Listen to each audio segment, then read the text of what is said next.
Hello. Oh, gosh, very loud. Good morning, everyone. Thank you so much for coming, those in the room and those online. My name is Ollie de Botton. I'm the Chief Executive of the Careers and Enterprise Company. I'm just going to say a few words before we pass on to our extraordinary, inspirational panel and speakers. So today is all about primary, transitions up, but primarily starting from primary.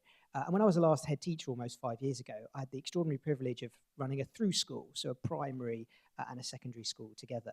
And I come from a secondary background. I think it's fair to say, and I hope there aren't any secondary practitioners in the room, that it was incredibly more enjoyable working with primary colleagues, it was as enjoyable. Partly because the promise of primary is about creativity as well as standards. It's about thinking about the future in a holistic way. It's about thinking and working with families intensively. It's about thinking about the development of the child, the whole child, which sometimes for no fault of their own, sometimes gets a little lost when you're in a secondary context. So I learned a huge amount working and leading a primary institution. And of course, what we're trying to do at the CEC is think, well, what's primary education? What can primary education do for a holistic view of careers education? So just quickly, at the Careers and Enterprise Company, we stand for a broad vision of what it means to get young people ready for work. And at each stage of a young person's journey through the system, I think there are very specific things that can happen. So if you think about in primary school, we know the evidence is clear. At 7, girls are ruling out professions based upon their gender. At 9, class is playing a role. So stereotypes are hampering ambitions. And what happens in brilliant careers-related primary learning is we are controlling, we are getting rid of those stereotypes, and we're persuading young people that they can do things in the future. Then when primary does that, it makes secondary jobs a little different. So secondary can then take the broad ambitions that young people have and contextualize it, can focus on skills, can focus on transition, can get high quality work experience, which is something we're working on. And then secondary need to work on getting that transition to FE or college or sixth form right, because we know that the transition is a time when young people sometimes fall through the cracks. And that means intensive support, connecting institutions working together in the interests of all children, not just those on their roll. So as you can see, that's our ambition for the career system, and we are successful only because people in this room and across the country are doing extraordinary work. But we advocate for that full-on journey. And today we're going to hear from them, or in a way, the starting point of that journey, which is primary. So what can primary do? Well, we've been working across the country in a pilot program, which is trying to put careers education at the heart of primary. And it's doing 2, maybe 3 things. Firstly, it's saying to staff with support and training, you can include careers in the everyday work that you do with parents, with your community. 2, it says to class teachers, look, there are opportunities in your curriculum when you're teaching ratio and proportion, or you're teaching about the literacy, that you can connect them to local employers.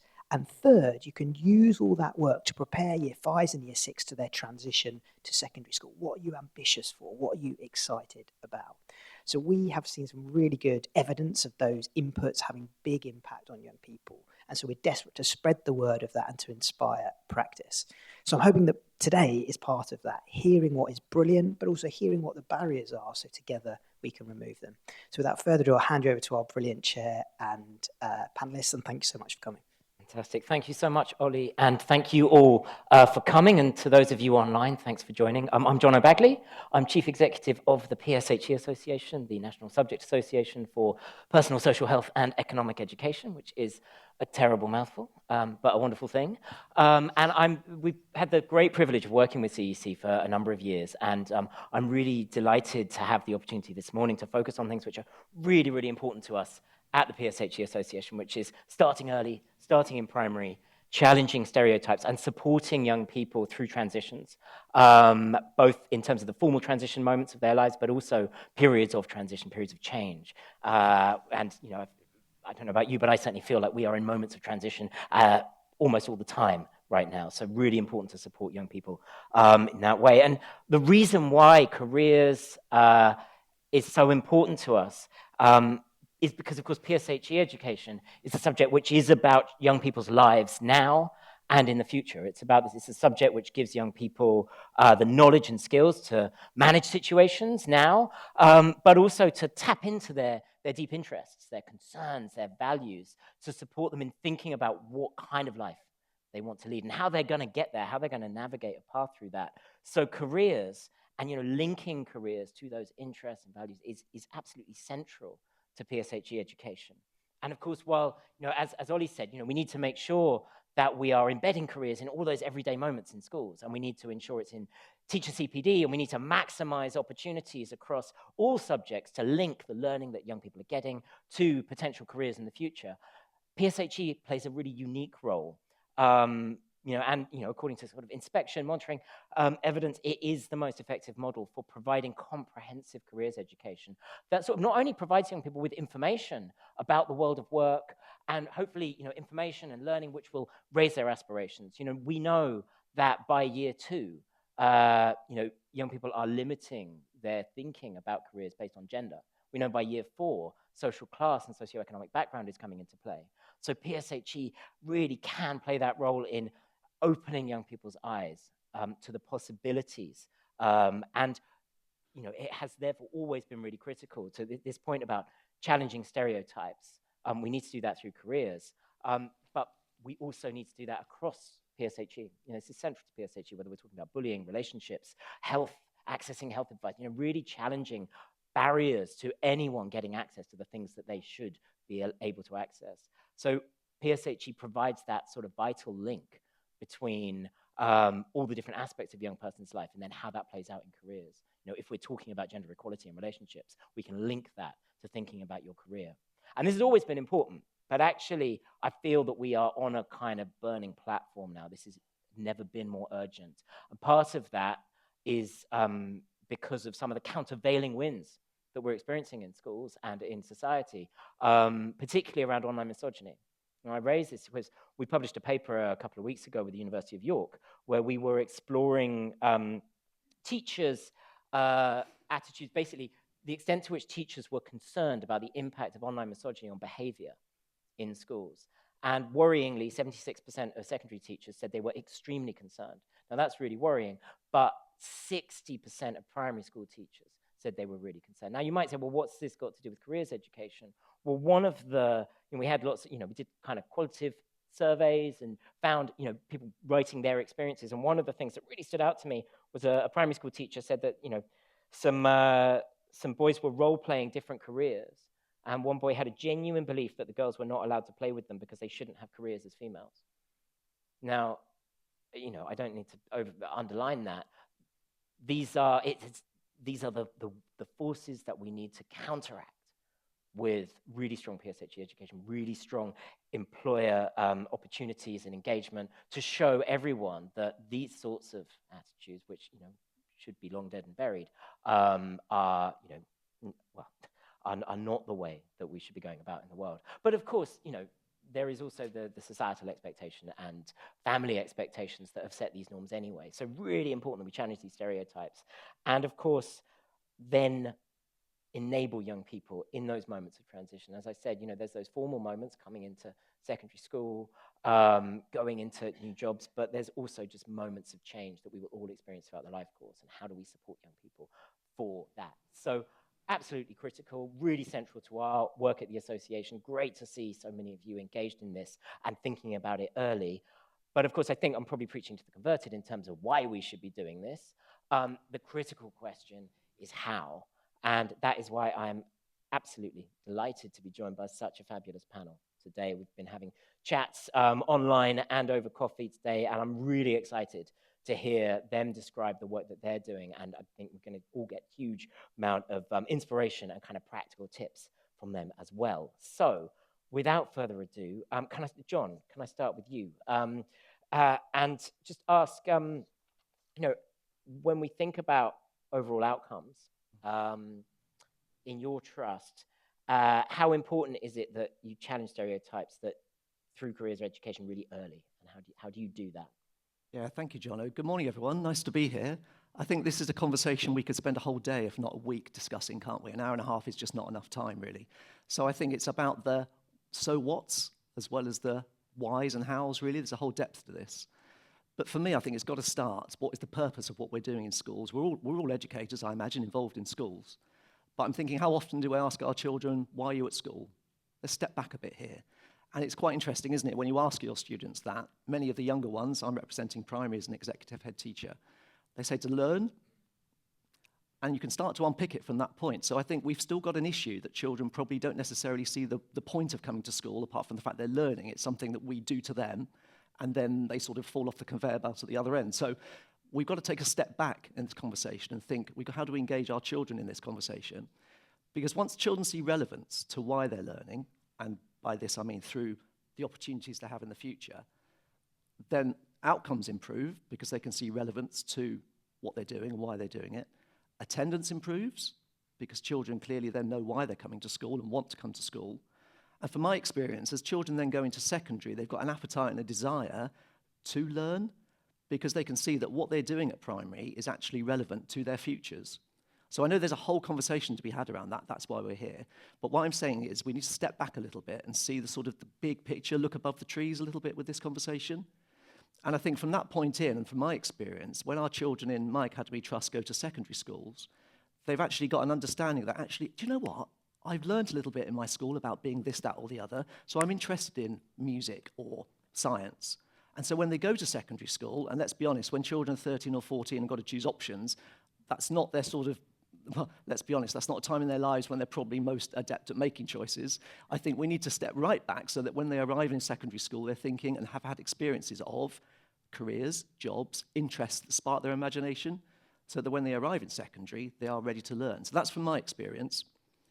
I also think perhaps it's important to think about when children start in our schools or in our classes, think of them as leavers.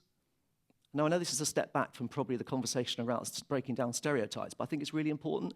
Think as educators, what do our children need to be like when they leave our classroom, our school? So you're flipping everything on its head slightly. And then through that, you can start to think, right, hang on a minute. I want my young person to be able to do this, have these interests. And as I'm sure we'll discuss, the ways in which we can do that, the way we can break down stereotypes is vast. But I think ultimately, John, it's good that primary is on the table now. I think we'd all agree now, and perhaps we're all in the room because we buy into this, but for too long, perhaps, primary hasn't really had that flag waved. So as I sit here now, it's really great to be here and be part of that sort of waving the flag. And I think there's a momentum further up the food chain in government and so on. They're really getting it.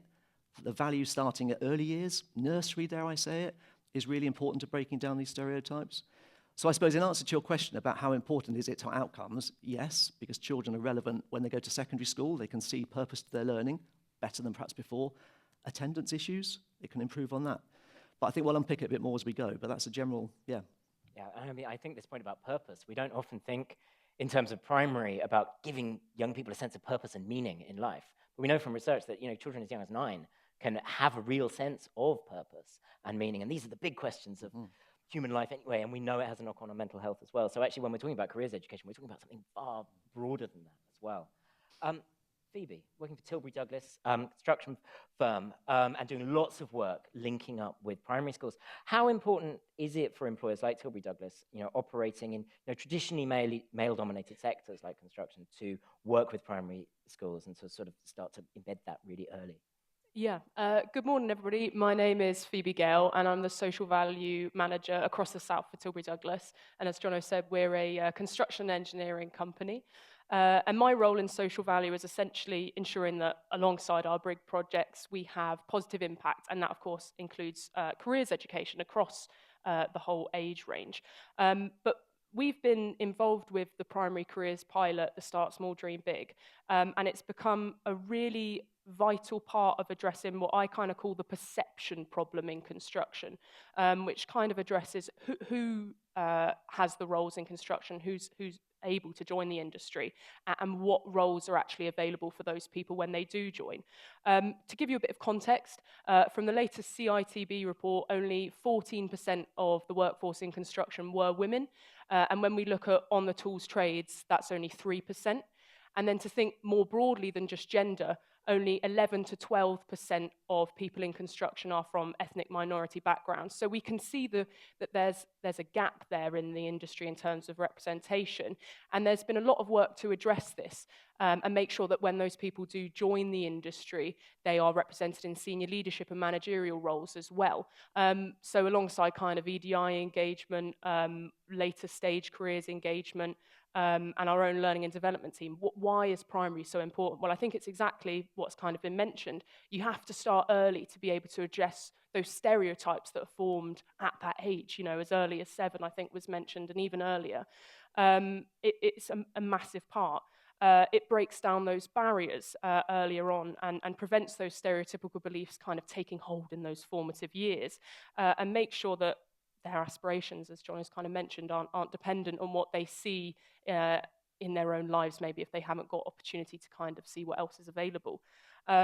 It also allows us to actually demonstrate what modern construction looks like and what's available. If you think about construction, you're thinking about on-site labor. You're not thinking about the massive variety of roles that are available, and excitingly in things like technology and how we're using technology to address how we can build more sustainably. So it's a really exciting industry, and I think we can all agree that we'll all need houses, we'll all need hospitals, and we'll all need schools. The industry will change, but it's not going away.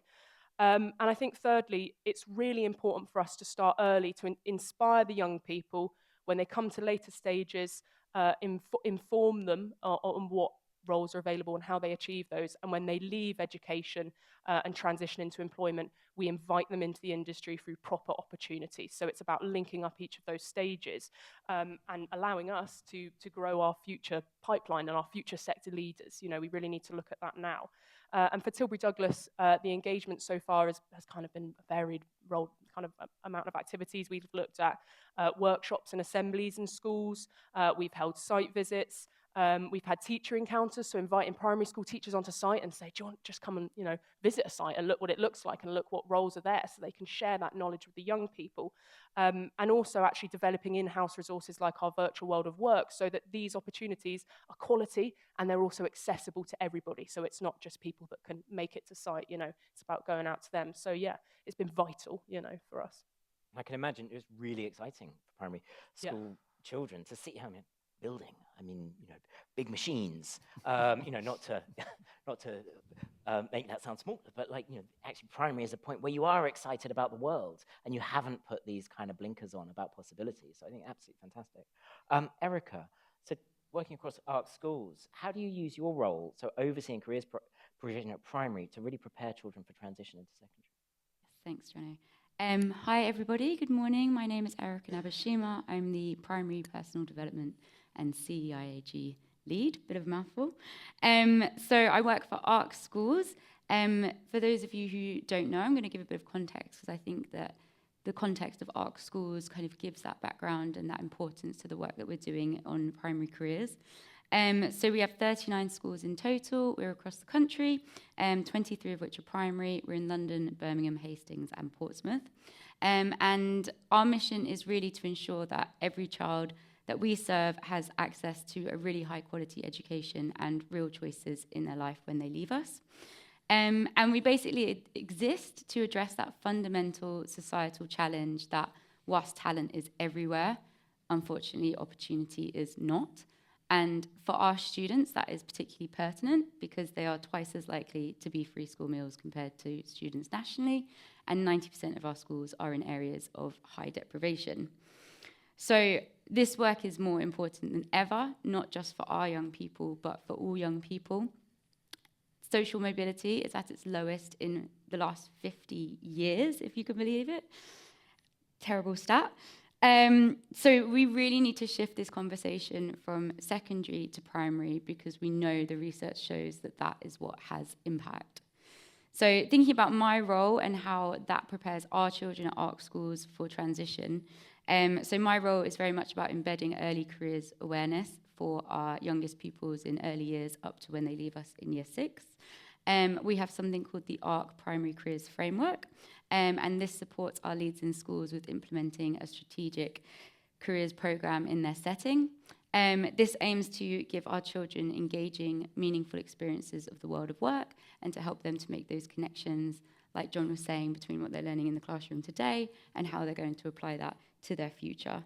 They learn about lots of different roles as they move through schools. They have exposure to different pathways, and they meet inspiring and relatable role models.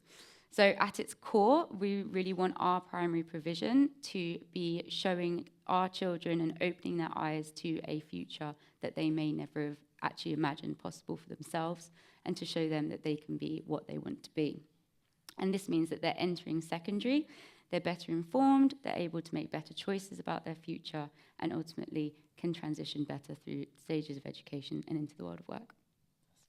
Well, thank you for really locating this in this wider context as well, in terms of the sort of real challenges around social mobility, around inequality, and I was really struck in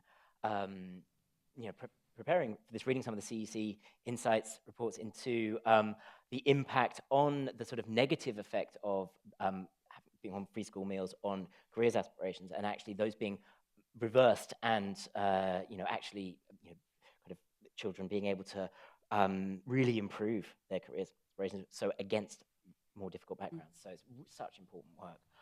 So Abid, I mean, John said that we should think about every pupil as a lever from primary, and obviously you're working at the other end of their school careers in Boston College. So why do you think it's important for post-16 providers to work with primary schools to broaden pupils' horizons? Yeah, thank you for having me today, and it's great to be here. My name is Abid Hussain. I'm the student experience person at the college, the assistant principal. It's an interesting question around transition. I think, we pick up learners at post-16, so we're dealing with post-16 learners, but we realize obviously that the issues that their parent might be experiencing start a lot earlier, and therefore getting involved with this project through the Careers Hub was fantastic for us, and really opened up our eyes to what we could actually be doing with the primary level learners. Boston's an interesting place. We have our own challenges in Boston. If you don't know where Boston is, it's in Lincolnshire. And it's high levels of deprivation, very much echoing what other people have mentioned. Learners who come with very low aspirations. There's high levels of families who've been kind of involved with, kind of being on benefits. But this was a real eye-opener for us, because it really gave us 2 days of activities with 280 pupils. I've got to call them pupils, not students, who came into the college for effectively taster events, taster sessions. And it really opened up our eyes, and our learners, who are ambassadors for the college, worked with the young people to support them through their experience in the college. Just briefly, we covered things like virtual reality, so they did a virtual reality session, fitness and well-being, catering, so they did some cookie decoration and mocktail making. Maths is fun. Can you imagine that? They did some stuff around STEM with remote control cars, and then some cultural activities to kind of make sure we kind of embedded EDI within that. And those were the activities that we kind of offered, and they were absolutely amazing. The feedback we got was astounding. The 3 words that kind of came to my mind were around curiosity, so it encouraged curiosity, excitement, the pupils were excited, and aspiration. And I want to read you the quote from a young person who attended, because it kind of wrapped it all up for me in a sense. This is the person who was from one of the academies, and they talked about, these are the exact words: VR and cookies made my day and filled my body up with joy. And I think that kind of wrapped it, that kind of captured the essence of the day for us. So yeah, we do have a challenging area that we live in, but I think making those connections with the primary schools is really important. It's actually led on to other relationships, other issues that we're working on together, because we are a community. I mean, the college is the centre of the community, and therefore we want to welcome everybody to it, not just the students that come there. So it's been a real fantastic experience for us. Amazing, fantastic to hear. I mean, curiosity, aspiration, excitement. I think a real positive message about what can this look like when it's done really well, when it's embedded for primary pupils. That this isn't an extra thing. This is something that can fill people with joy. That's fantastic. So, Sophie, as lead of Critchell School, special school, how can we ensure that misconceptions and stereotypes are challenged from an early age for children with SEND and those who face perhaps some of the greatest barriers to smooth transition as well? Morning, everybody. I'm Sophie. I'm an executive head teacher based in Frome. and head teacher of a special school in Frome, which is an all-through special school for children with complex and severe learning difficulties. I also oversee, I think, about 8 resource bases and 4 other special schools and an AP, which keeps me fairly busy. But Critchill kind of was my bread and butter. So it was interesting as I sat in my hotel room last night thinking, as we all did, I think, why am I here? I was thinking, God, I'm really overthinking this out. It's probably because for us at Critchill, careers has become everything that we do.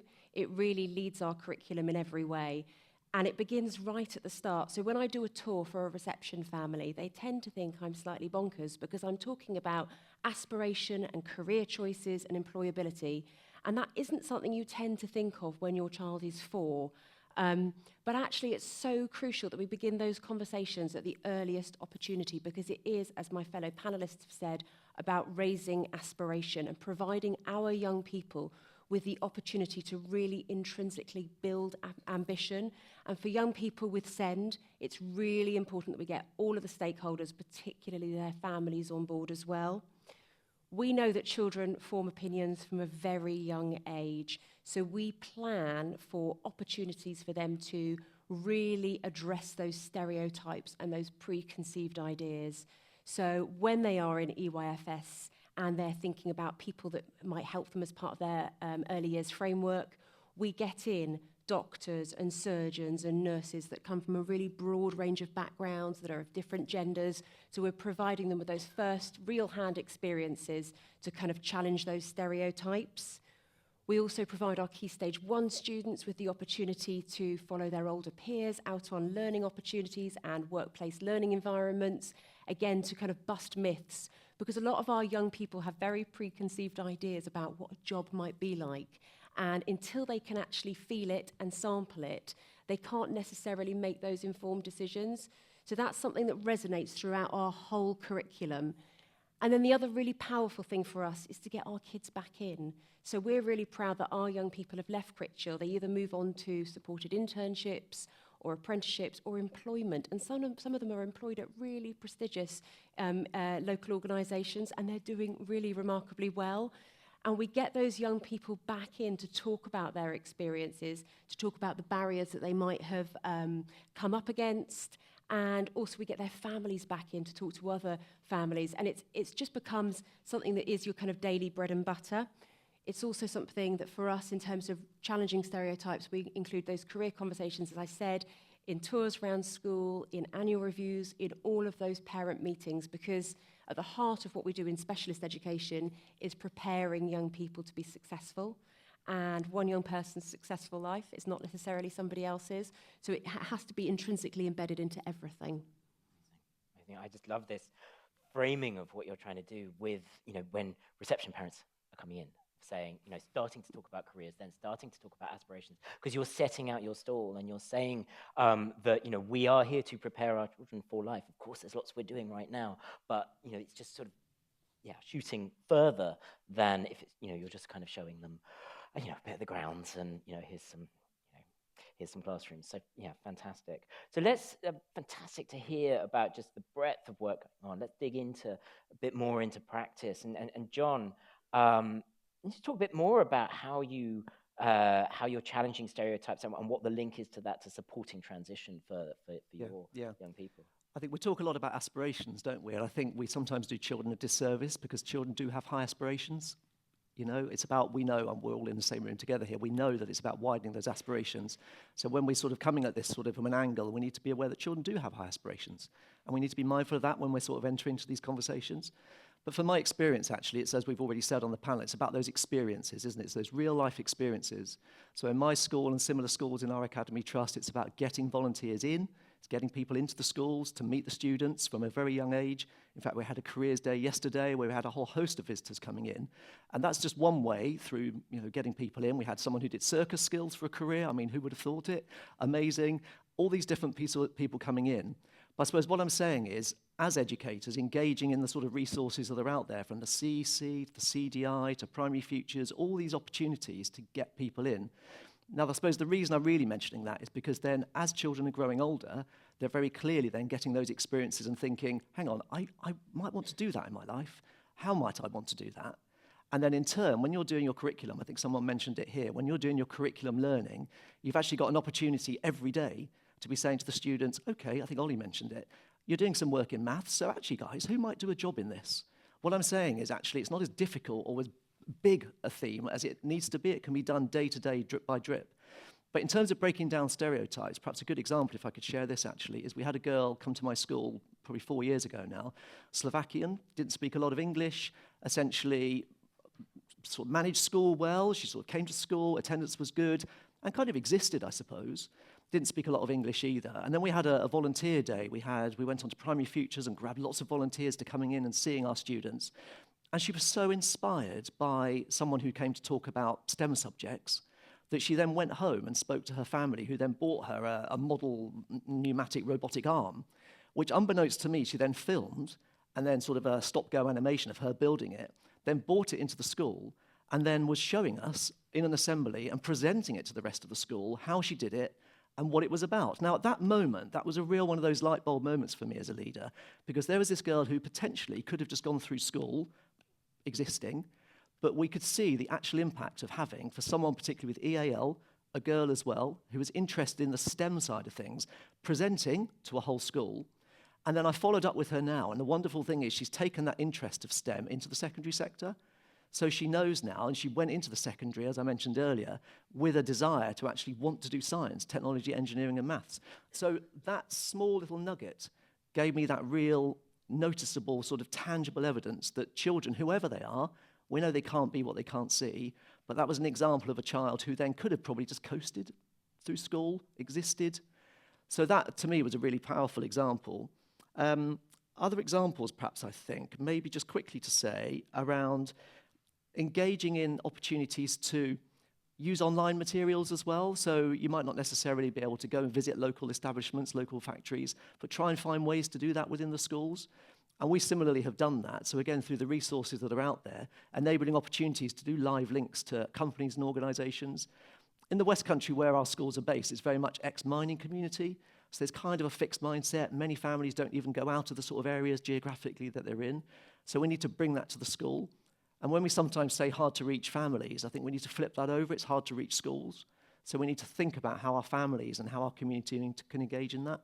So I've probably gone off at a bit of a tangent there, Jono, but I just think, yeah, that's quite relevant, I think, to the whole sort of longevity to it. Well, and not knowing what particular activity is going to really spark with with a pupil, and really tap into their kind of intrinsic motivation, and that then giving them meaning and purpose, and that flowing through life. Yeah, and I think don't just stop that. These one-offs are great, aren't they? You might do these big events, but it's the everyday that matters.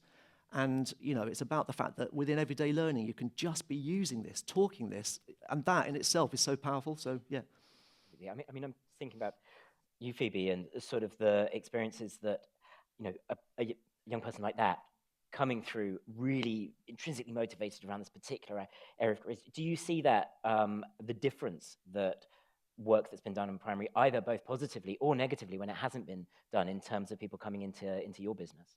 Massively, and I think it's so lovely to hear what an impact that employers like that can have on young people at that age, and it is that inspiration stage, and then when they're going through into secondary school, thinking about that young girl example, I hope she gets the information on what kind of STEM careers are out there and what her interests can kind of feed into, and I hope that then when she leaves education, she has that opportunity to an invite to join the industry. I think we really see a difference in the young people that we have apply to our early careers program. So every year we have apprenticeship opportunities, graduate placements, and kind of summer placements and things like that. And every time my hiring managers say to me, it's not about the technical knowledge, it's not about the technical skills. We can teach you how to do the job because we've done it for, we've got some really amazing experienced people in construction. We can help support you. It's about those soft skills and that awareness of transferable skills. And I think a lot of what it is that you do in primary schools every day, and it's so cool to see, it's instilling that confidence in young people to be able to talk about skills, to have an awareness of them, because I think we're all kind of guilty of it in thinking from an employer perspective, but perhaps just from an adult perspective, of using a lot of language around careers and about skills. I remember when I learned about school, back at school, I was trying to think, well, there's so many different words for each skill, and interpersonal and teamwork skills and all these things. It's about giving them the confidence to talk to employers when they get to that later stage and inspire them of what kind of that looks like, so that when they get to us, they're really well-rounded, job-ready individuals who can make the most of the experience. Yeah, and to that point, the technical skills may change as well, but getting those kind of embedded, the social emotional skills is so critical. Abid, I was just thinking when John was talking about online resources, I was just thinking about your VR work and whether you wanted to talk just a little bit more about that and how you've sort of developed that. Yeah, VR is really, obviously, it's a big thing in most environments now, but in our college, we've had lots of success with our VR room. In particular, we've got a person who's dedicated to developing materials, and he spends most of his time working to create bespoke environments in virtual reality for all our different curriculum areas. And so the learners then book in to come into the room. They then experience different aspects of their vocational areas. So it might be construction, it could be early years, it could be anything, catering, whatever. And they get to kind of simulate in simulated kind of environments. And they really they absolutely love it. I mean, we've as a result of that, we've set up a lunchtime VR club, and it's inundated with students coming back to do more, to learn more.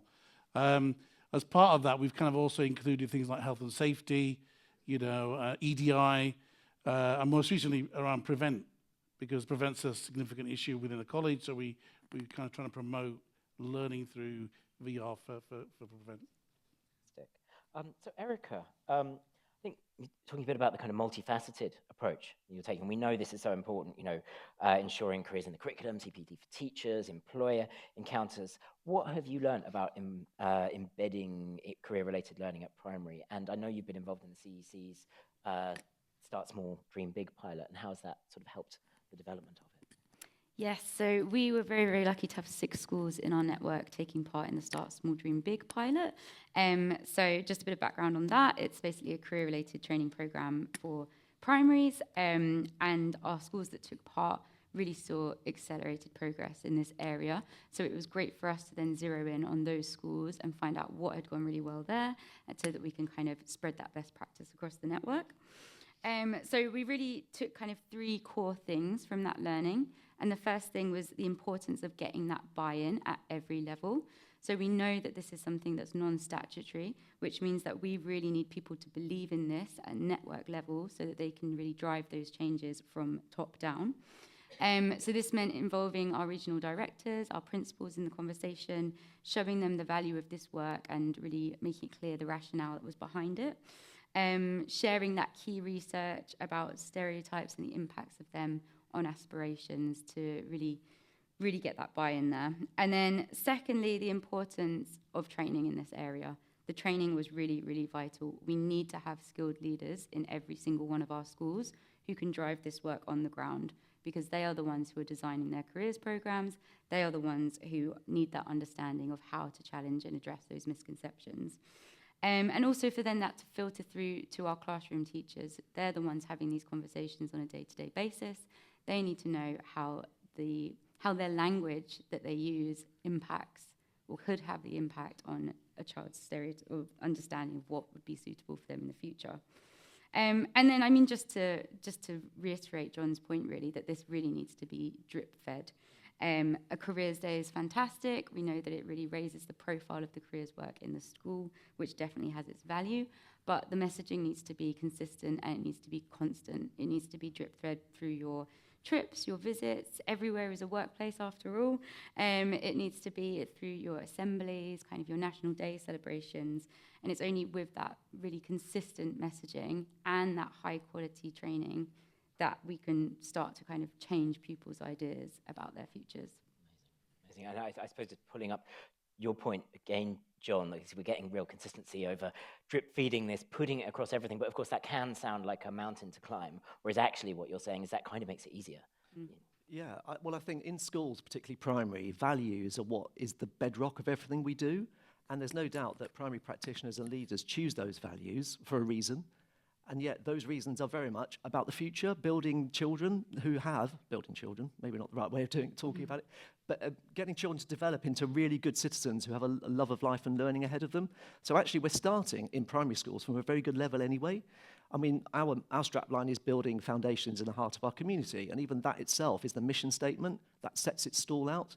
But then when you're starting to talk about aspiration, collaboration, all those skills that we all have in our sort of day-to-day work in schools, so it's not just the subjects, it's that sort of living and breathing. So in many ways, I think primary schools are doing a lot of this anyway, because the culture is very much inclusive, it's very much everyone is part of this. So what we're talking about here is probably just slight tweaks, just to realign ourselves a bit perhaps. So it's not to sort of put people off. If they're not on this journey, I think they probably are already. I think that's the key point, I'd say, yeah. And, Sophie, I mean, you were very much saying that this is just day to day. But are there any sort of differences of ensuring that your strategy is inclusive of young people with SEND, both in special and I think in mainstream as well, in terms of incorporating that? So for us at Critchell, as I said, it's really rooted in our vision and our values, so it kind of permeates all areas of school life. All of our conversations, careers and the Prep for Adulthood agenda are really at the forefront of our decision making for young people, because we want them to leave with the skills that they need to be successful, be that employment or in their community, in their personal lives. And they kind of all have a kind of crossover, because those skills that you develop in one area are very useful for another. We've devised a CEAG curriculum, but it really is intrinsically linked to all other curriculum areas. So if you pop into an early years class, they may well be looking at traditional stories like the Three Little Pigs, but also having visits from construction workers. We're often providing our young people with opportunities to go out as well, so that whatever they're studying, kind of they can transfer to kind of real life experiences. I think the other thing that we've been able to do in special schools, and there is some kind of, for those of you that work in a specialist sector, you're not confined as perhaps some of our mainstream colleagues are. We've been able to provide appropriate personalised pathways, and we really recognise that kind of exceptional careers programme and exceptional outcomes is about recognising each individual's strengths and needs and planning from there. We've got a very specific way of planning in our specialist schools within the schools that I work in. We have something called a PLIM, and that identifies all the things that a young person's good at, all their motivators, all the ways in which they like to learn, and then we think about all the ways that they need to develop for that year. And if you look at their PLIM, there aren't any kind of, for want of a better phrase, learning intentions or targets on there that aren't careers related, because they are all about getting them to their next steps. So it's about that personalisation. It's like, as Erica said, you have to have all of that buy-in. That's really important. It needs to be a lived experience. Careers successfully is not an add-on. It should be kind of fundamentally what underpins all of your decision-making within the school. And from there, you then get to do the really exciting bits. So, we went from being a very kind of small special school to now a special school that's oversubscribed. And originally we had, young people kind of gaining food technology and catering skills in their classroom. We now have a school catering van that rocks up to a market twice a week. And that's led on to young people then working at some really prestigious restaurants. So it's a really exciting journey, and I would urge those of you that are willing to kind of, take a punt and do something differently to just do it. And, Ofsted are fairly impressed when they get to go down for a nice panini at the Froome Market. So that's an added bonus. Amazing. That's sort of win-win, and there's huge opportunities definitely for schools as well. I mean, so we've heard of the kind of benefits for pupils, but Phoebe, what about benefits to the future workforce, if you like, for employers engaging? And also, how do employers make those kind of really strong partnerships with schools work, both for employers and for the schools? Yeah. I mean, there's such a range of benefits for employers. It's massively important, obviously, for the young people and for the education providers. But all of the benefits kind of focus on the aim of developing job-ready, well-rounded young people to come into the workforce and bring new skills and new perspectives. I think I'd be remiss if I didn't mention the large kind of labour and skills gap that we have in construction, and that's something that a lot of industries are facing. If you think about healthcare, I think the CITB says that around 225,000 people are needed in the industry, and then an additional 45,000 every year to meet demand. So there's a large gap and a large opportunity there for young people, and that's replicated in other industries. I think that one of the benefits is it allows us to educate young people early about the really broad range of pathways that are available to them. So we can advertise our early careers programs like our apprenticeship schemes, our traineeship schemes early, so that young people know that when they do leave education, they don't have to, or traditional education, I guess, or college where you are, they don't have to go straight to uni. They can do like a degree apprenticeship and things like that. And it makes those links early. So when they get to that stage, it's not just oh, I'm not sure what I need to do. I'll just apply for a UCAS. You know, they know that those things are out there and they know how to get to them, because we hire for those differently than you would apply for uni.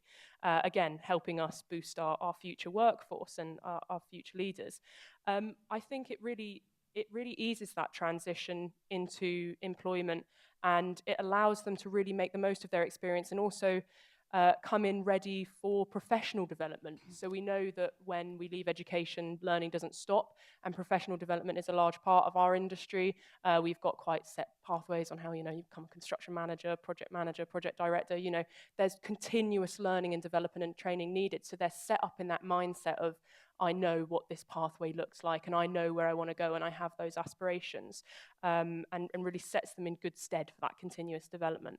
And I think finally, it's actually just really, really fun for our teams to get involved with primary education. I think it's really fun, and whenever I need volunteers, they always are excited to get stuck in with primary age groups and impart, their experience and their enthusiasm, because we get some great questions from primary school kids, and we get some great enthusiasm from them, perhaps more than we get at a later age when they're in college and they're a little bit more aware. But it's really different from their day job. It helps improve job satisfaction, and it's really exciting for them to have a look at the tools that they might be using tomorrow. So you've mentioned like VR quite a bit today. We're using VR and AI in construction a lot now. We have our own technical team that are looking at how we can build things in virtual reality before you build it on site, and we can then look at that through a VR headset. So we can bring that into schools and kind of inspire that technical aspect and skill, and how that feeds into sustainability. So it's really exciting, and we've got some new partnerships coming up as well that people are excited about. We've partnered with GTech to get involved with Lego Education, and everyone is excited to put their hands up to pilot that one. So it's really fun, and it really, really helps us kind of support growth in the long run, I guess. Amazing. I think that's so lovely to hear that because there's obviously the theoretical that we need to ensure that young people have the skills to create the workforce, to support economic growth, but actually just how do you persuade a company, an employer, that they might want to get involved in this? Well, this is going to be really fun, a great opportunity to also learn because of the extraordinary questions you're going to get from 5-year-olds or whatever. So really interesting ways to try to persuade employees to get involved. So, I mean, Abid, you do a lot of work with employees. You were telling me about, one of the things seems to be like feeding them. So tell us a bit about the work that you're doing there, and also how that relates to kind of how you plan skill development in partnership with employers. Yeah, it's massive for us. So when students come to us, they've already made choices about what they want to pursue in their careers to some extent at 16. And so our links with employers are so important because they inform everything that we do, because we're very much vocationally orientated as a college. So they support us with the development of the curriculum. So they inform what we deliver to them, to the students. They tell us about the things that we should be focusing on in terms of knowledge, skills, and behaviours for the workplace. That's a massive aspect of it, in fact, to understand what employers are looking for when our learners qualify, then they go off to work with to apply for jobs. What are the things that they need to be including in their applications? But also, we run lots of events with employers because we want to keep them close to us, because we need to provide work experience for our learners as well. So they play a multitude of roles for us. So we run lots of business breakfasts for them. We do feed them. But equally, we kind of use them to some extent, in inverted commas, to feed our learners. So some of our employers are now supporting our breakfast for our learners in the mornings. So we provide a free breakfast for our learners, and employers are sponsoring those breakfasts. So because we realise that a lot of our learners turn up to college without hungry in some respects. So and now we're working with a local primary school to look at how we could try and maybe look at supporting them as well. Amazing.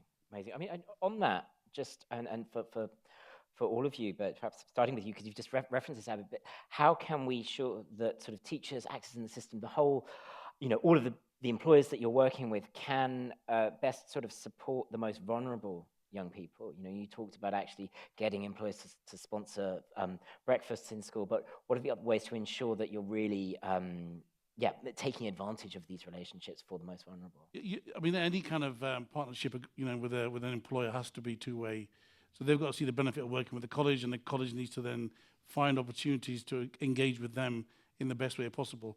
I mean, Phoebe talked about social value, but it's also a kind of CSR aspect to this, where employers get some value out of providing services to colleges as well. So it's a two-way process. And we really put big stakes on working with our employers, because our work experience is led by them, our curriculum development is led by them as well. It has to be, in order for it to be relevant and current. And I suppose another big piece of this is, of course, parents and carers. And John, I know you've done some work with sort of parental engagement and making sure they're part of this as well. How yeah, I mean, this is key, isn't it? And often as educators, it's hard sometimes to try and get our parent involvement. We've all put meetings on, and then with the best intentions, you don't get the people you want to come. So again, as I referred back earlier, it's about those hard-to-reach schools elements of what can we do to facilitate that. And I think it comes into play here in conversations around breaking down stereotypes and levelling the playing field. So what I created as part of our Academy Trust, in fact, I've got a copy here, our passport scheme, which is, and this really does level the playing field for a lot of our families. It's a bit like you might get a National Trust 101 things to do, if you like, but it's basing on skills as well as elements of education and employment. And so essentially the children have an opportunity to develop themselves through developing me, physical me, well-being me, local me, and global me. And there's a really exciting uptake to this because it's fun. And everyone takes a copy home, and parents are on board with it. There's activities in here like, learn to play an instrument, interview a local shopkeeper, all sorts of things that are going to get your community engaged more. And what I'm saying about this is that it might be this or something else. It's what can we do as schools to facilitate this sort of parental engagement, but also to level the playing field to some extent. So all our most vulnerables love this, because even some of them is like jumping in puddles. It doesn't require any money. It's all very much about just taking part and having fun. And then the children get badges. Who doesn't love a badge? So you've got your bronze, silver, and gold. I knocked that microphone out, sorry. Bronze, silver, and gold. And the children really respond well to that. So as a practical example, I suppose, for any educators here, something like that is really powerful. So yes, it does link, and each year we create a different one. You can then have it sort of maybe the focus more on STEM or whatever you might want to do.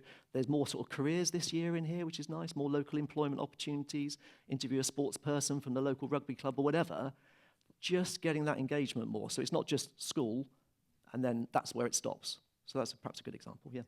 Well, is it just sticking with these kind of really practical tips? If I'd really love for people in the audience, people watching online, if they're at that stage of actually thinking, gosh, how do we get to this point? We've all talked about this being really embedded, not only in your schools, but your whole approach.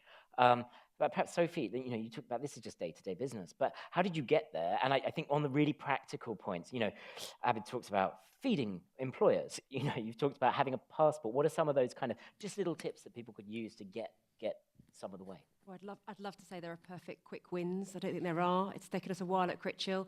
It's been a kind of a multifaceted approach. I think part of it is around your strategic vision for your schools. So we had a full-time careers advisor.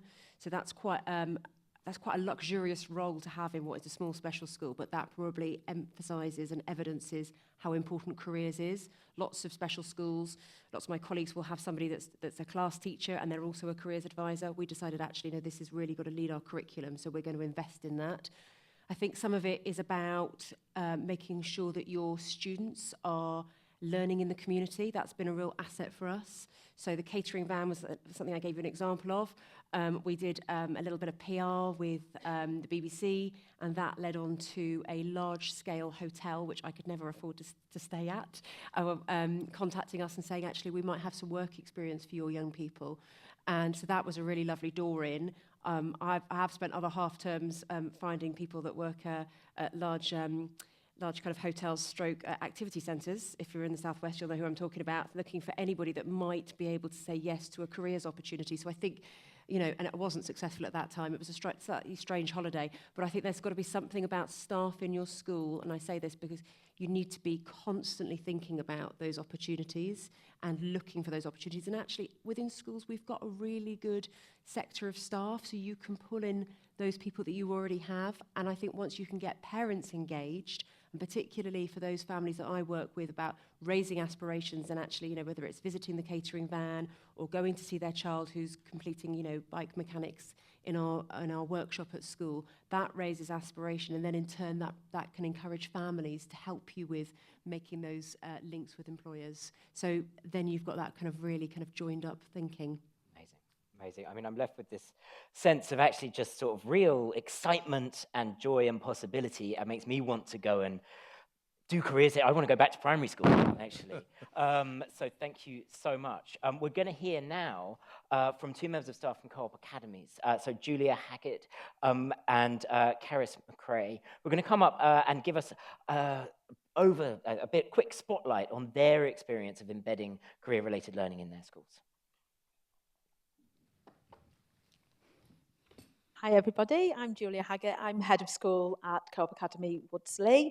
We are a beautiful primary school in the Wirral, in Bromborough, where we have double the national number of pupil premium children and 3 times the number of children in receipt of an EHCP for SEND needs. So in terms of challenging stereotypes, our children are going to underachieve unless we make the difference. That's our core and moral purpose. We're so passionate about, I'm so passionate about making sure our children have high aspirations, they stay on track, as you've alluded to already. We know our children are born wanting to be astronauts and paleontologists and all kinds of things.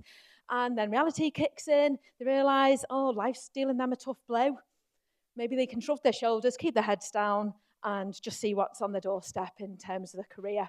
And for us, it's all about broadening those horizons. We know that cognitive science tells us that the more early childhood experiences a child has, the more effectively and more deeply they learn. So we build in every single possible experience that we can into the child's day. We've introduced them to our local tattoo artist.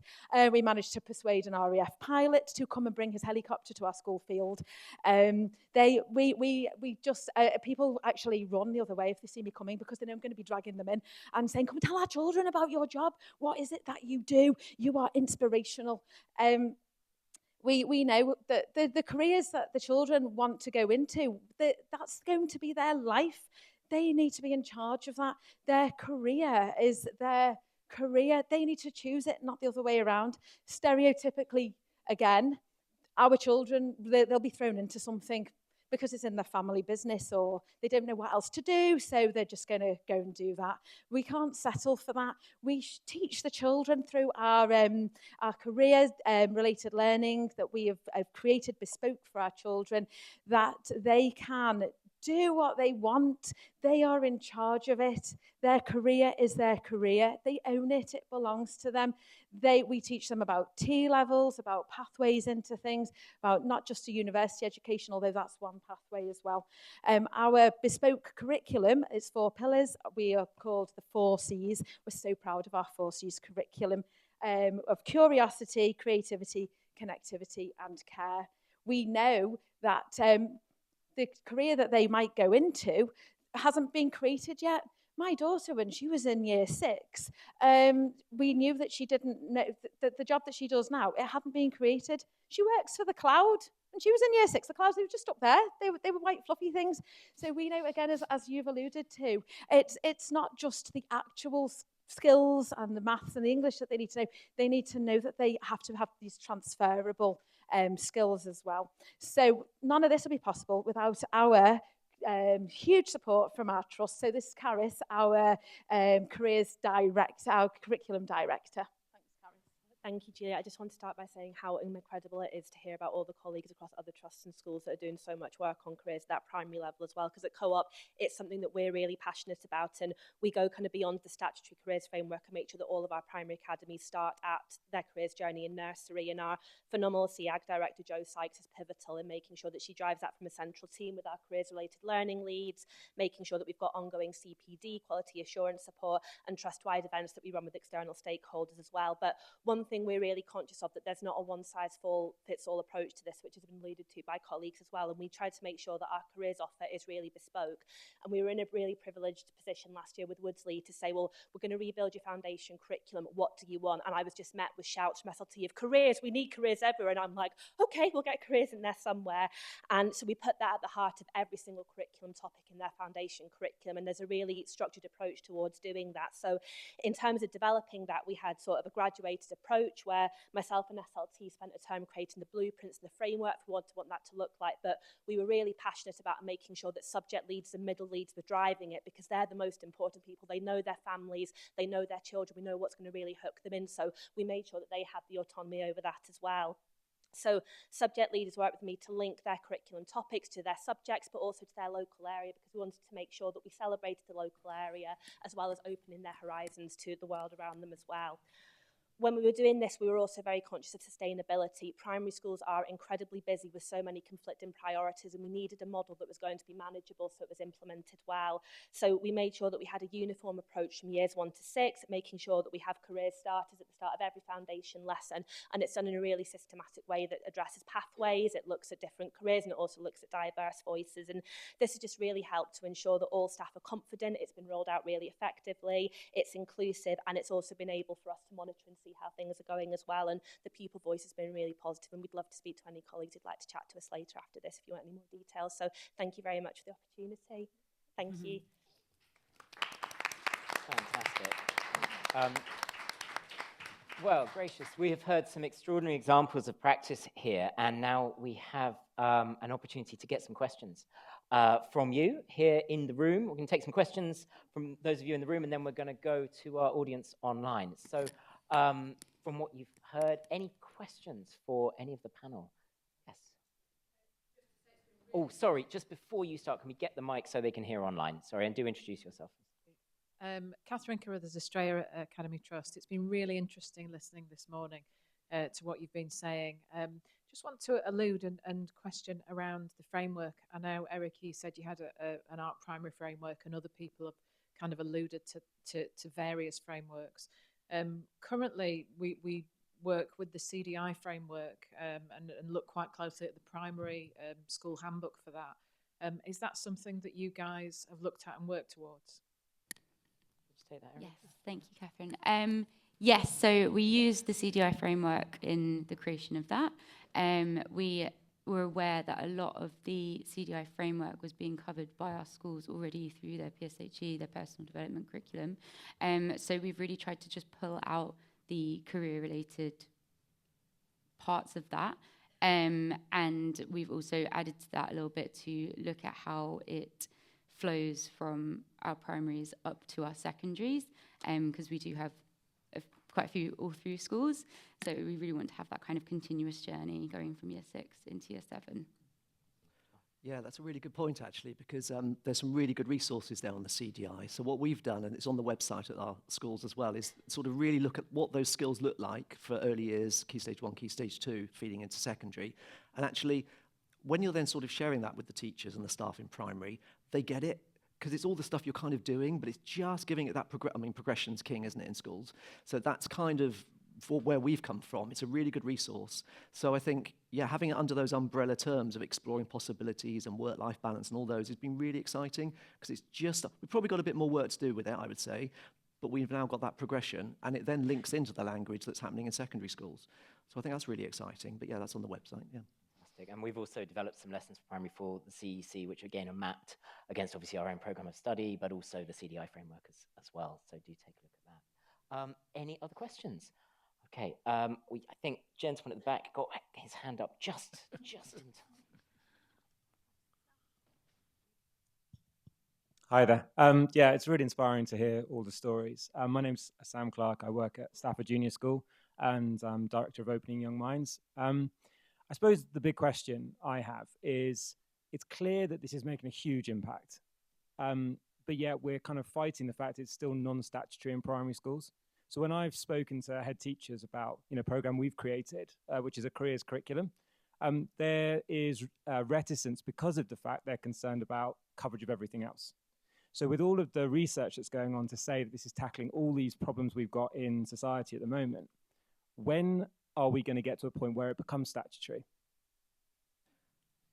John? Sorry, I was going to jump in again on that one. Sorry, panelists. Yeah, it's a really good point, isn't it? And there's a danger with anything that becomes statutory, that becomes measurable, and then there's an element of testing and all of the things that come with it. So we've got to be really cautious of that, because I, for one, don't need more testing.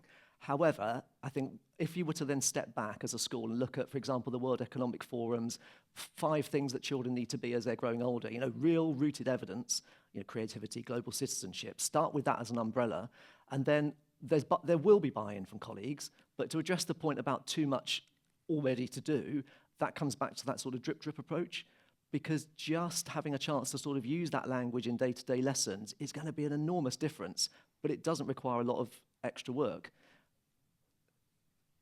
It doesn't, but I think also putting, say a lesson a term about different careers and having it as a culture in the school, I mean, that's what we're trialing. And that's made a huge difference, because it kind of comes back to the format of the lessons. Yeah. They then start to develop understanding of lots of different careers, but also essential skills. And if they're visited every single session from EYFS all the way to year 6, it becomes part of the culture. Yeah. Which I think that's when you start getting real buy-in. Yeah. Buy-in's a hard thing, isn't it? But actually, I think by just doing it, you get buy-in. But it does come from strong leadership. It has to come from someone in the school who's got that drive, or you guys that are here, we're here, that see the value in it. But once you start to drip that in, like you're saying, you then fit those things in, and people are like, I get it. Yeah, Erica. I would just say as well, as part of the Start Small, Dream Big pilot, our schools were really encouraged to do some pupil voice at the beginning of that. And actually, the data was really stark in terms of stereotypes impacting pupils' aspirations from very early years. And when the member of staff showed that data at a school level, it really got buy-in. You could see that people could see the value of this for their actual pupils that they're serving. So I don't know whether that might be a strategy.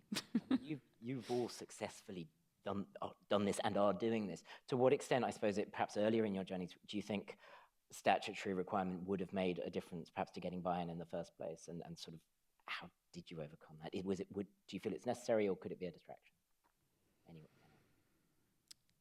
Go on.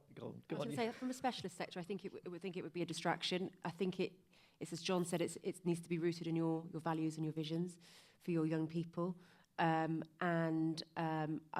recognise that we work within different kind of constraints.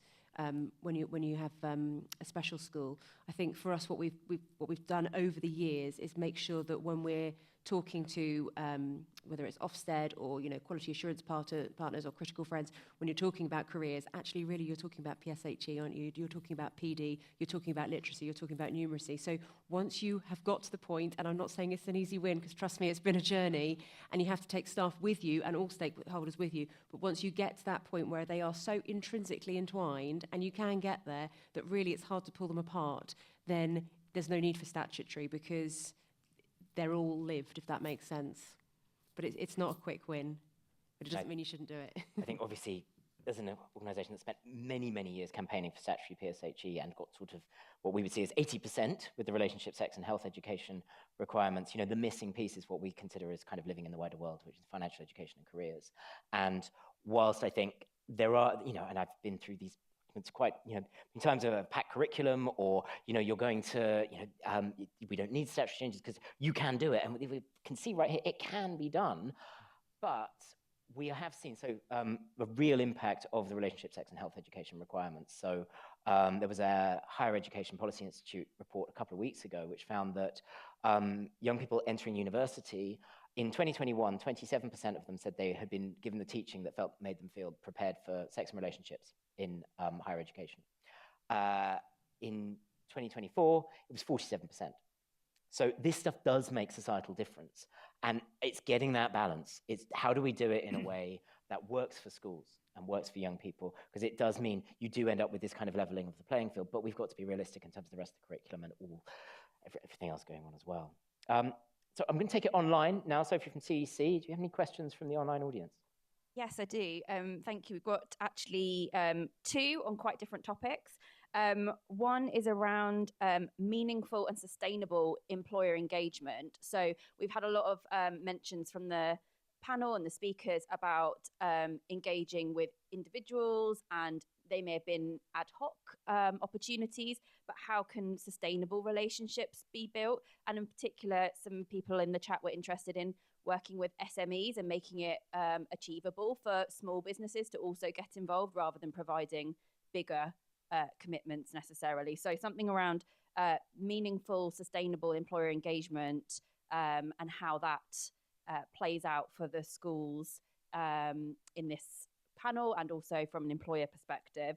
So that's one question. And the other question is more focused on trusts actually, and how sort of all ships can rise, because it might be that you might have a couple of schools in a trust that are really ahead of the game with this, and others are maybe struggling a little bit more to embrace a whole school strategy. So how does learning get shared within a trust so that all institutions in that group can achieve best practice? So around meaningful and sustainable employer engagement, and then a question about sort of trust-wide engagement for the panel. Well, thank you.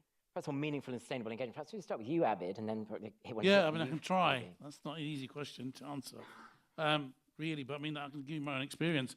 What we tend to do at the college is we try and work with employers who've got the same kind of desire or outcomes that they're trying to achieve as an organisation. So there's got to be some kind of commonality in terms of what you're trying to do. So we try and find people that we can really truly partner with, rather than people who are just interested in what we're doing, or there's going to be something that's going to come out of it. And I mean, a good example of that might be, for example, for work experience. For work experience to be really successful, we really got to match our learners to the right placement, and therefore we put a bigger emphasis on trying to do that with our learners. And then the employers will see the benefit of the effort and the time that you've taken to do that, because they don't want to. We don't want to waste their time, because they're a very precious commodity, having employers on board. But the other part of that is the work that we do with them in terms of developing curriculum. When they can see the benefits of delivering, of working with the college in partnership to develop a curriculum, whatever it might be. And we have industry boards within the college set up to work with different parts of our college. They can see the kind of full circle of that, because then learners go out to their companies to do work experience or placements, and they can see the benefits of that work. Amazing. So it's really about mutual benefit. I know it's that mirrored in your experience.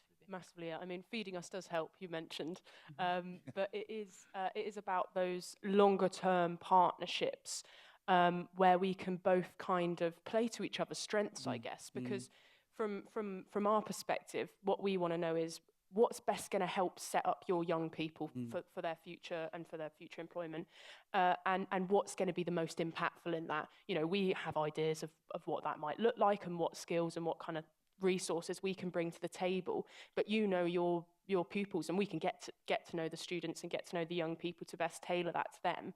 And it's also really useful in those longer term partnerships. I think about the ones that probably have been the most impactful for us, of if we come up with something new, can we pilot this and just get your feedback on what works well or what we can change in the future. Like we did that through the Start Small Dream Big program with our virtual world of work that was designed for SEND primary pupils. So it's building those longer term partnerships where you're almost like colleagues, where you're working for the same goal is really, and I think that is dependent on having the same vision and values, and having a business that really understand why it's important. And just, I would also say, to the question that was mentioned earlier, use employers as advocates. I know it's not statutory yet, but if you ever need someone who can stand up and say, well, this is really important because, use those employer links that you have, because we are really, really passionate about it. When we were campaigning for statutory PSHE, we surveyed employers, and 92% of them said, please give us this in schools. Is there any difference in primary in terms of engaging employers and maintaining those relationships? Yeah, I think all engagement is meaningful, so that's packaged. The sustainable is another difficult one to answer, but I think from a personal experience, some of the most sustainable has been through our parent and local community, because they know the school anyway, and there's a buy-in to the school from that, and there's the parental relationship. So again, whatever the careers may be or the jobs may be, engaging in a community is sustainable, because those members of the public get it, they can see the value, they know the school. So I suppose, yes, we have visitors coming in from different careers and different jobs, but they may be a one-offs. Some people come back again, which is great. But in terms of sustainability, it's our community and catchment, which is growing. And of course, over the Southwest with our academy group, it's bigger. So you're starting to tap into big business and small business in that capacity as well. So, but it's all about relationships, isn't it? And actually, once you start to engage people into the school, online or in school itself, they get it. And they do want to see what they can do to do more. So it's not been too much of a challenge, really. Thinking about this question about trust, and perhaps starting with you, Erica, is that this sense of how do you spread it across a trust and sort of a few, a rising tide lifting all ships. What sort of thoughts on that question? I think it's really about us developing this network of skilled practitioners to be leading this across the network. And creating that kind of community between them and those opportunities to share those best practices. So we really use our network days as opportunities to spotlight schools who are doing this particularly well, and as an opportunity to share great resources as well. And I think, as I've alluded to before, the importance of training in this area. So we have a primary careers training on our ARC learning platform. And this kind of works to bring all our careers leaders up to that same foundational level. We've got that shared messaging around what success in this area looks like. And I think that having that shared understanding across the network has been really kind of key in influencing the change network-wide. And yeah, having those opportunities to share and discuss what's going well and to ask for advice. Makes sense. And Sophie, is that similar? So you've got Critchells as sort of, if you like, your pathfinder kind of beacon type school. How are you getting that learning out across the trust? I think it's kind of sharing good practice, isn't it? It's taking what works well in one school, giving it openly to another setting, and then, settings will embed it and adapt it according to their vision and values and their particular cohorts. It's also about just kind of sharing what hasn't worked as well. We're fortunate that we do have somebody that leads on careers from a kind of strategic trust point of view as well. And our schools, in terms of geography, are fairly well located in terms of being able to access our central office. So as a trust, we're also able to think about what we can be doing, because it's all very well and good asking employers to perhaps offer experiences around employer encounters or work experience, but actually we've got a large task force in our trust as well. So we're tapping in and thinking about providing our young people with opportunities to undertake work placements, or perhaps have members of staff from the IT team down tools for a bit and come in and do talks to particular kind of groups and cohorts. So I think it's looking within as well. And again, I think you do need those trustees and trust leaders to be really understanding why it's so crucial for young people. So really getting that support at senior level to ensure that's across the trust. Fantastic.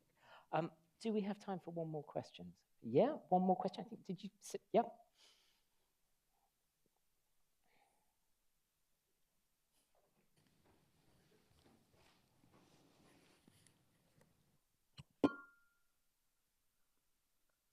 Hi, I'm Hannah, the Education Lead for I'm a Scientist, Get Me Out of Here. You've spoken about buy-in, and even when you've got buy-in at teacher level, where the workload is so tight, the curriculum time is so tight, how are you supporting your teachers to embed it with all of those bits in mind about the workload tightness and time they have?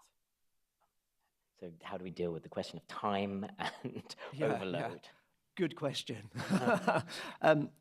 So first and foremost, I suppose, we all know as teachers that the national curriculum is not on its own going to prepare our children for the future. We know that. And so what we're using is to our advantage, the fact that we will sit down as teachers and say, we can't fit it all in. So at that point, you think, right, so what is our purpose? This rewinds right back to the start, I suppose. I'm not saying it's easy, by the way, because we're all in that there's too much to do side of things. But once you sort of acknowledge that and think, okay, we know this. We've got so much to do in a finite amount of time. What are the tricks and ways in which we can do this? I suppose the answer is almost, it's not really an answer, I'm sorry. It's basically saying that actually you acknowledge that situation. So in my school, and schools that I'm sort of close to as well, we don't necessarily have curriculum learning as a separate thing. We do these events. So it's not actually demanding more on our teachers. And of all the teachers and colleagues I've spoken to, they get it. This conversation, they get it. They're like, actually, you know what? This is going to have a big impact for very little effort. Obviously, we've got lots of examples of big effort here, but I think so. I get the point. It's a valuable point. I think acknowledging that point with your teams and staff. So it's not like, here's another thing. Like smarter, not harder. Yeah, exactly. You got it. Yeah. So it's that approach really, because yeah, we're all tired. We're a bit browbeaten. It's relentless. But this kind of, as we're saying here, bringing the joy back into it. It's like, okay, this is what we did. This is what it's for. So I've skirted that question really nicely. I'm aware of that. But I think the acknowledgement. Yeah. It's like, yeah. So as a leader, I wouldn't go in and say, hi guys, here's a new thing. I'd be like, oh, you're joking, right? But then people will start to sort of bubble up and think, actually, I'd like to be a little bit involved in this. And just going back to that previous question, I think having a sort of a career leader or whatever language you might use, someone who's going to spin that gyroscope in each primary school is good. That gives it that momentum, and then they can connect with, particularly in big academy trusts, the secondary leads, building that. I don't think I'm particularly good at that yet in where I'm sitting. I don't think we've kind of got that cross-fertilization right yet. But once you start to get that, it's sort of on the narrative. And then very finally, if I could, sorry to say, that I think using the children, the pupil voice, the child, keeping it all central in the child. So if you've got school councils and all those sort of things, eco-teams, whatever it might be, just giving those pupils a voice in this, that raises it up again. So it's sort of quite multifaceted, really. Fantastic. Yeah. Well, I think that's a wonderful place and question to end on, of sort of saying that this isn't just about giving meaning and purpose to young people. It's ensuring meaning and purpose for teachers as well, in terms of this is something that should be joyful, that you should see change in young people, and should also be fun. So I think so often in curriculum conversations, it's how are we going to put this thing in here? There's no time, all of which is true. I mean, goodness gracious, teachers are, it is the hardest job. But if we can do this in a way that shows that there's a real just fizz and energy to it, then that's how we can spread it across the country. I mean, thank you so much for what has been such a rich conversation. I've learned a huge amount. As I said, I want to go back to primary school. I was thinking about the 5-year-olds kind of bounding into school in September, full of, vim and vigor and a healthy lunchbox and all of that. They're going to be leaving school in 2038. Now, we can think about that in terms of, gosh, what on earth kind of world is that going to be? For those of us born in the 80s, it seems impossibly futuristic and, where's my hoverboard and all of that. But actually, when I think about all the careers I've done, none of them existed when I was in primary school. The technologies that I use every single day were science fiction then. So I think there is both that we are preparing young people for the world as it stands now, we are preparing young people for the world as it will be in the future. And that is transitions, that is skills, that is challenging and knocking down stereotypes to enable young people to really go and chart the path that is right for them, not the path that has been chosen for them or that the barriers are put in place, so that they can truly, lead that life that they deserve. So thank you to just for all of your knowledge, experience, and all of the work that you're doing. It's been fantastic to hear. And I'm going to hand over now to Nicola, Director of Education from CEC, to close. Thanks, everybody. Thanks, Jono. Well, I mean, where do I even start? It becomes more remarkable to me every time we host one of these excellent seminars, the richness of the conversations that we're able to extend into. When we were planning this one in particular around the further development of career-related learning in primary, it actually would have been quite easy for us to just have a line-up of primary practitioners on the stage giving you examples of activity. But actually what we wanted to do was take everybody's thinking into a different dimension. And that's why we have such a broad range of colleagues on the stage today that have shown us very clearly, I think, 3 key things about primary career-related learning today. First of all, we've shown the purpose of it all the way through from joining a primary school or before, actually, if we think about nursery as well as discussed, all the way through to post-16 education. We've seen what that means from the perspective of progression of young people and how our education programmes through a careers lens can be progressive all the way through every sector of the education system. And we've also seen some practical application of how that can happen and some really great examples. But what I've also seen today is an absolutely restless passion for change from each of these leaders on the stage. And what comes clearly through is, as with secondary careers education and guidance, is that actually strategic leadership vision is critical to getting this right. So much of the Start Small, Dream Big programme has been focused around the development of leadership of careers within primary institutions, more so sometimes than the let's do this activity. It's almost too easy to go straight to activity and not think about how the journey of embedding this provision sits across the whole school and every part of the school. And so I think when we're thinking about implementation, it's really important to think about doing this well, doing this and ascertaining that buy-in and really leading our way through the development of primary career-related learning to make sure it's stickable for the future. And so this is in some ways the start of a conversation, of building out primary careers-related learning on a much more scaled and sustainable level.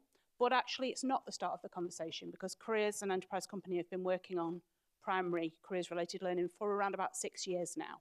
You've all in the room picked up today, I hope, a copy of the 2 early insight reports, and there will be a third one of those due to be published next term, which do show the real early promise of this work. The Start Small, Dream Big programme, just from the perspective of encounters with employers, has delivered over 100,000 employer encounters in the small number of schools that have worked with us on this project. And they are the types of things, along with the evidence and along with the voice of these practitioners and critically the voice of young people, they are the factors that help us all collectively to influence the next level of change within this space.